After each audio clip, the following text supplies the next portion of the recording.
होनी चाहिए। आप अगर शांत रहती तो नहीं होते खराब। 5 मिनट आपकी जिम्मेवारी है। चलिए मैं राजीव जी लौटूंगी आपके पास। सुकेश, क्या ये थॉट वाकई ये बंच ऑफ थॉट्स का एक थॉट प्रोसेस है, या फिर इसे गलत तरीके से नरेट किया जाता है कि संघ के जितने भी लोग रहे, मोहन भागवत भी अभी तक कह रहे थे कि भाई जातियों में विभाजित होंगे, फिर से एक होना चाहिए, जाति व्यवस्था पुरानी सोच है जिसे भूल जाना चाहिए, समाज में गुटबाजी पैदा करने की कोशिश है।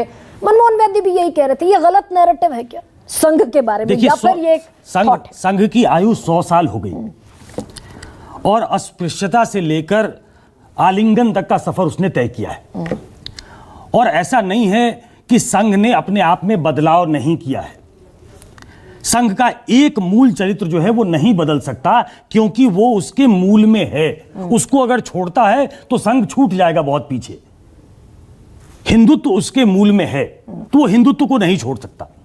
बाकी जिस 2017 का राजीव तुली जिक्र कर रहे थे, मैं वहां था विज्ञान भवन में, जिस चीज के लिए सबसे ज्यादा आलोचना होती थी संघ की, कि गोलवलकर ने बंच ऑफ थॉट्स जिसका आप जिक्र कर रही हैं उसमें उन्होंने लिखा कि 3 शत्रु हैं इस देश के, मुसलमान हैं, क्रिश्चियंस हैं, हम कम्युनिस्ट हैं।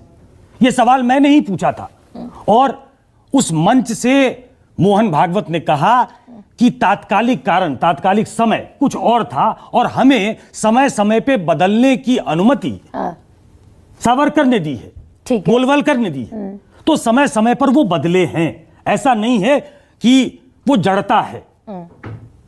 जो ऐसा संगठन जो 100 साल तक चलता है और जिसकी ऐसी पृष्ठभूमि थी कि कोई उसका नाम लेवा नहीं था, और आपने सही कहा कि कई प्रदेशों में उसकी सरकार है, मुख्यमंत्री है, प्रधानमंत्री स्वयंसेवक है, गृह मंत्री स्वयंसेवक है, रक्षा मंत्री स्वयंसेवक है, तो उसमें बदलाव आया है। अब आज की जो बैठक है, मतलब केरला की जो बैठक है 3 दिनों की, वो सिर्फ पॉलिटिकल नहीं है। हम कई बार वी जंप द गन कि जैसे सिर्फ राजनीतिक मुद्दों पे चर्चा करने के लिए संघ बैठता है, हम उसको सिंप्लीफाई करते हैं।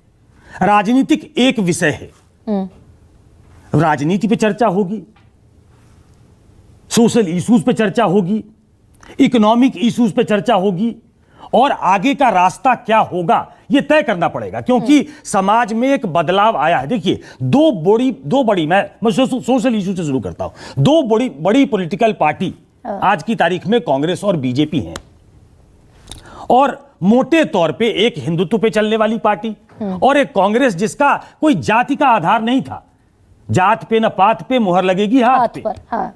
उसके बाद नीरजा जी से लेकर आशुतोष बैठे हैं कि कांग्रेस का हाथ गरीब के साथ, कांग्रेस का हाथ आम आदमी के साथ। इन दोनों के मूल में जाति नहीं थी। कांग्रेस के विचार में एक बदलाव आया है। उन्हें वो पॉलिटिकल स्पेस एक्वायर करना है जिससे वो रेलेवेंट हो सके। और ये पॉलिटिकल स्पेस जो है, मैं एक मिनट पूरा कर लूं, ये पॉलिटिकल स्पेस एक्वायर करने के लिए उन्होंने एक शिफ्ट लिया है। जब वो जातिगत जनगणना की बात करते हैं, जब वो पॉलिटिकल आरक्षण खत्म करने की बात करते हैं, संविधान की बात करते हैं, तो ऐसे में जरूरी हो जाता है कि 100 साल का संघ जिसने हिंदू को एकत्र करने के लिए, संगठित करने के लिए काम किया है, क्या अपने मूल विचार में कुछ बदलाव करके इन जातियों को का समावेश कैसे करेगी संघ में। और चूंकि बीजेपी उसकी पॉलिटिकल टूल है। हाँ। ये तो बिल्कुल समझने लायक बात है कि बीजेपी जो है वो संघ का एक पॉलिटिकल टूल है, तो बीजेपी उसको कैसे लेकर आगे बढ़ेगी, ये एक चिंतन का विषय हो सकता है। लेकिन वो जो बिहार वाला एक एग्जाम्पल सामने है, आरक्षण की समीक्षा की बात की मोहन भागवत ने और कहा कि भाई एक अराजनीतिक, एक नॉन पॉलिटिकल कमेटी बना दीजिए, आरक्षण की समीक्षा कर लीजिए। बिहार में बीजेपी हार गई। ठीक ऐसे ही अभी 2024 के चुनाव में हुआ कि भाई नैरेटिव चला, संविधान बदल देंगे, आरक्षण खत्म कर देंगे, यहां भी बीजेपी को 63 सीटों का नुकसान हो गया। देखिए, एक नैरेटिव बिल्ड करना और उसका जवाब ढूंढना कि उसका नैरेटिव क्या होगा। संघ के लोग ये कह सकते हैं, बीजेपी के लोग ये कहते हैं कि एक बार 15 का आप एग्जाम्पल देती हैं, उसके बाद का भी एग्जाम्पल देती हैं, तो उसके बाद 10 बार ये कहा जा चुका है। प्रधानमंत्री ये कह चुके हैं कि अंबेडकर भी आएंगे तब भी आरक्षण खत्म नहीं होगा। लेकिन एक नैरेटिव बिल्ड किया गया, तो इसी की जो तलाश करनी है कि आज के डेट में सबसे बड़ा जो यक्ष प्रश्न है खड़ा बीजेपी के सामने, और उसका कैसे होगा? समाधान संघ को ढूंढना है कि आखिर ये कैसे होगा। तो मैं आशु- एक बात और जोड़ देता हूं, जो मैंने आर्थिक मुद्दे की बात की। देखिए, संघ जो है वो संकोच नहीं करता, लिहाज करता है।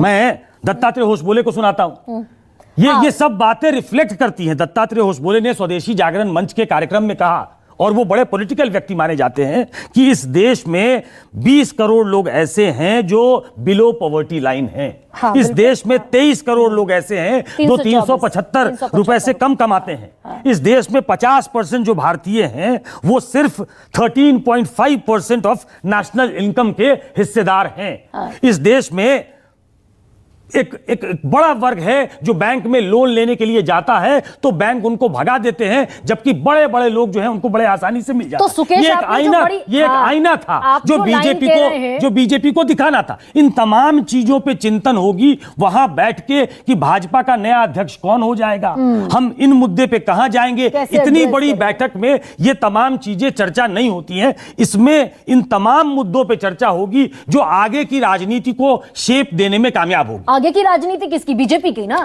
बिल्कुल। और ना पूछूं मैं आपसे, बिल्कुल, तो आगे बिल्कुल। की राजनीति मैंने बीजेपी कहा कि संघ का पॉलिटिकल टूल बीजेपी है, तो और उसी के माध्यम से आगे की राजनीति कैसे होनी शेप है। लेगी? आशु, क्या ये मुमकिन है कि भाई बिहार में भी एक लिटमस टेस्ट हो गया, 2024 में भी एक लिटमस टेस्ट हो गया, तो ये